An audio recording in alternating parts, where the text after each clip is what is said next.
Hey everybody, how you doing? It's Mr. Gessel here, and today we are going to take a look at a column that I'm writing. In fact, I am writing a column about education.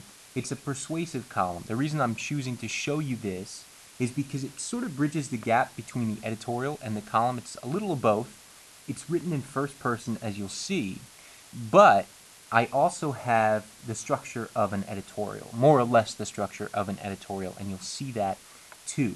So let's take a look at what I have been working on. And just to preface this, before we even get started, I want to let you know that I actually have a draft of this. This is my first draft is done. This is sort of draft 1.5 because I've drafted it, but I've also gone back to sort of polish it a little bit. But it's definitely not done at this point, as you'll see. Also, I want to point out that I have an in size 24 font, so this is not a 9-page editorial. This is actually, if it were in size 12 point font, it actually would be about 2.5 pages double spaced. So it's not very long. It's certainly not as long as it seems. And notice too here that I have some things highlighted. I want to highlight some things as I go along, just to give myself a little better sense of what each piece is, so I can understand the structure of my column. I'm the type of writer that I like to just sit down and sort of just write. I don't like to think about the rubric. I don't like to think about the pieces. I just want to give myself a chance to take risks for the first draft. And then it's only for the second draft that I'll come back and figure out, man, did I get all of my pieces together? So I have attention getter and conclusion. I both want to highlight those in purple because they're related and they should be connected in some way. So I want to see if they actually are. My thesis in yellow, support in blue, and opposition step in light gray, if I've managed to present that. We'll see if I have. So here's my editorial, and I've titled it. Now, you don't have to title yours, but I always like to title mine or provide a headline. For teachers, merit pay is without merit, and that gives you a clue as to what I'm going to be writing about. I don't think that teacher merit pay is a good idea, and actually has me fired up, as you'll see. So without further ado, let me just get down to this. Now I'm going to read this column aloud, and as I'm reading, I'm going to be sort of sharing what my thoughts are with it. This is an actual revision for myself, so you'll see how I think. Before I became a teacher, it sounded like a meaningless platitude, the kind of feel-good rubbish you see on those wretched posters for attitude and determination that hang in human resources offices. The ones with pictures of rainbows above writing too syrupy even for Hallmark. I teach for the light bulb moment, I would hear some bright-eyed elementary school teacher say. For the moment those kids finally get it. Right, I'd think to myself. And school janitors toil for the joy of scraping gum from desks. There is my attention getter, and I've provided it because I want to talk about what the real rewards of teaching are, because as you'll see, I want to actually contrast them with what society thinks should be my rewards. So I actually think I like my attention getter. I think it's, at least in my head, kind of funny, kind of, I think I like it. I might change my mind about that, but let's continue. But then something strange happened. I became a teacher and started to experience those light bulb moments. And I can tell you there's nothing selfless about it. I feast vampire-like on the energy of the class of 15-year-olds that breaks out of its 8 a.m. coma to connect to my lesson on bias in the media. I gorge on the moment my Doolittle seniors come to actually care about an essay they have to write. I have had other jobs. Teaching is the only one that has made me feel that I have a higher purpose, the only one that gives me the sense my work matters in the grander scheme. Before someone taught, when someone said teachers work for psychological rewards, I scoffed. Now I know better. I think I'm feeling a comma right there. This is a piece of evidence. Although I haven't introduced my thesis yet, I'm providing some text-to-self evidence.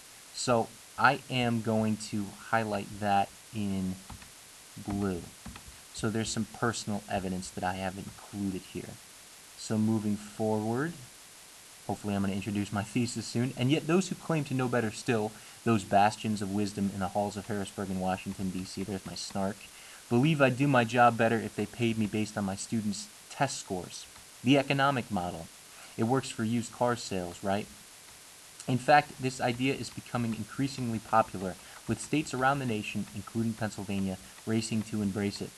Governor Corbett has been pushing for teacher merit pay since he took office.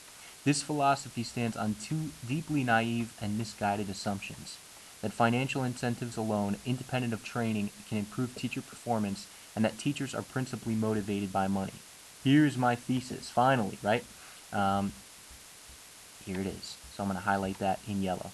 So I have it's a pretty standard two-pronged thesis. I'm saying that this philosophy, in other words, the philosophy of teacher merit pay, is bad because, one, financial incentives alone without training can't improve teacher performance, and two, that teachers are driven by cash alone.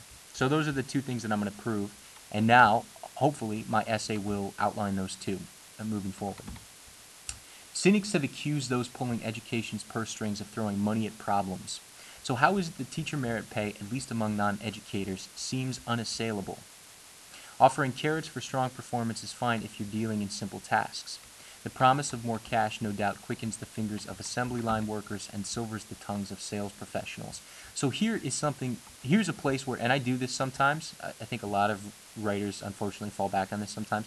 I'm trying to use cute and clever rhetoric, meaning word choice, alliteration, imagery, so on and so forth, to take the place of facts. So I'm actually going to put a comment here to myself.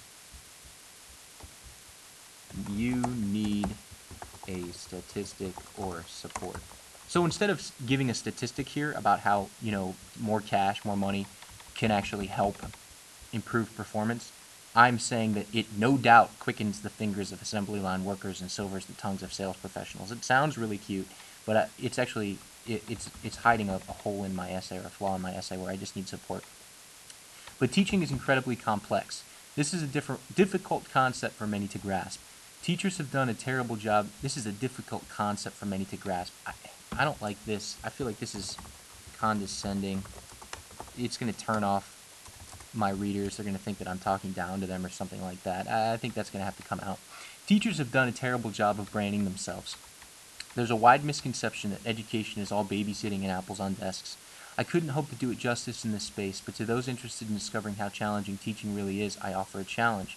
Spend a day at your local high school. Or better yet, try to teach a single lesson to a class of squirmy first graders. I don't mean to be hyperbolic when I say that the idea anyone off the street can teach well without proper training is roughly as ridiculous as the thought I could stroll into a hospital, pick up a scalpel, and perform surgery. Throwing an Oxford comma there. I think that I'm also here avoiding support. I'm relying on, cute writing to spare me of having to do the hard work of putting support in here. So I write here, to those interested in discovering how challenging teaching really is, I offer a challenge. Also, I'm going to bold that word in challenge. I get really annoyed when I repeat words like that. I need to come back and fix that. There's a wide misconception that education is all babysitting and apples on desks. I need some kind of support here. Is there any statistic I could find, for instance, that would say that, our top college graduates aren't going to teaching, or maybe that teachers don't have the same prestige as, say, lawyers or doctors? If I include a statistic, I'll strengthen my argument. This is what I need to do here. So I need a support there for sure. The other flawed assumption behind teacher merit pay. Okay, so here's my second thesis problem. You can see that I've outlined my thesis previously, and now I'm coming back to it and I'm proving one by one my two thesis prongs, just like you would do in an essay for English class. The other flawed assumption behind teacher merit pay is that educators are money driven. Here's the it should be obvious truth. There's a saying in writing, kill your darlings. I can't remember now who said it. Some famous writer said it. But wherever you're trying to be too cute, and it feels really like, wow, I'm trying to be cute here, you're being too cute. And just delete it. And this is an example of Mr. Gessel trying to be too cute. So that needs to come out. We're not. Sure, we want to be financially stable. I want to be able to afford a house and a car. I want to be able to eat out occasionally at restaurants more expensive than Taco Bell. I didn't become a teacher, though, to, in the words of my students, make fat stacks. I became a teacher to make a difference. It sounds cheesy. It is cheesy, perhaps. It's ultimately true, though, and the prospect of tying my paycheck to my students' test scores is frankly insulting. It implies that I've just been hanging back, not really doing my best, waiting for some brilliant bureaucrat with a one-size-fits-all vision of the world to prod me into ignition. Okay, so I'm giving some support here. I guess this is text to self support. I'm just talking about me. So I'm just going to highlight this and say that that is some support. This is definitely some text to self support. But I also have another opportunity to provide some support that I'm not in this paragraph, I think. And if I look at this, the other flawed assumption is that educators are money driven. Here's the truth or not. So I'm going to highlight this, and again, I'm going to give myself a comment to support this. There has to be a statistic. There has to be something out there that I'm just saying we're not, and I'm just speaking for every teacher. So I don't think that's really fair, and I don't think that's good practice in an editorial like this to not support it at all. So I need to. So I continue. I don't deny that there are problems. Aha! Looks like I'm going to address the opposition here. I don't deny that some public schools, maybe even some right here in Pennsylvania, are failing their students. I don't deny that there are some bad teachers out there. I don't deny that much of education is in need of reform.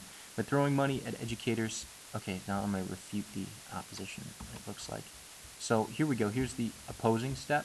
So I'm going to highlight this in that ugly light gray color that I had for the opposition step. But I'm also going to say I pay lip service to it, but once again, you can see the theme of my essay here. I need support. I have none. There's, again, a statistic, a fact, something to anchor my blank assertions on. But throwing money at educators for high test scores is not the reform we need. Not unless you believe it's a problem merely of incentives. Not unless you believe that bright-eyed elementary school teacher, the one who says she lives for those light bulb moments, is just $300 away from living up to her full potential. Okay, so there's my conclusion or my clincher. And I'm going to highlight that once again in purple. And I like what I do with the clincher because I come back to this original teacher. I actually have an echo conclusion. I come back to my attention getter. So you can see as a whole in my essay, and let me just make it the right size so you can actually see what this thing truly looks like from a distance. Oh man, there's a lot here. Okay, good. So here it is. Here is my persuasive editorial. There's my attention getter, and then I have some text to self-support, and then I have my thesis falls about midway down through this column, and then I have another text to self piece of support, the opposition step, and my clincher. You notice though that what I'm really lacking here, although I'm mostly happy with the writing itself, I have a few little things I want to fix. I need support in this essay.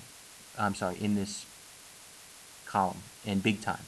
So today in Writing Your Writing, you have seen Mr. Gessel's persuasive column, and you've seen me grappling with and struggling with trying to figure out how to make it better for the second draft.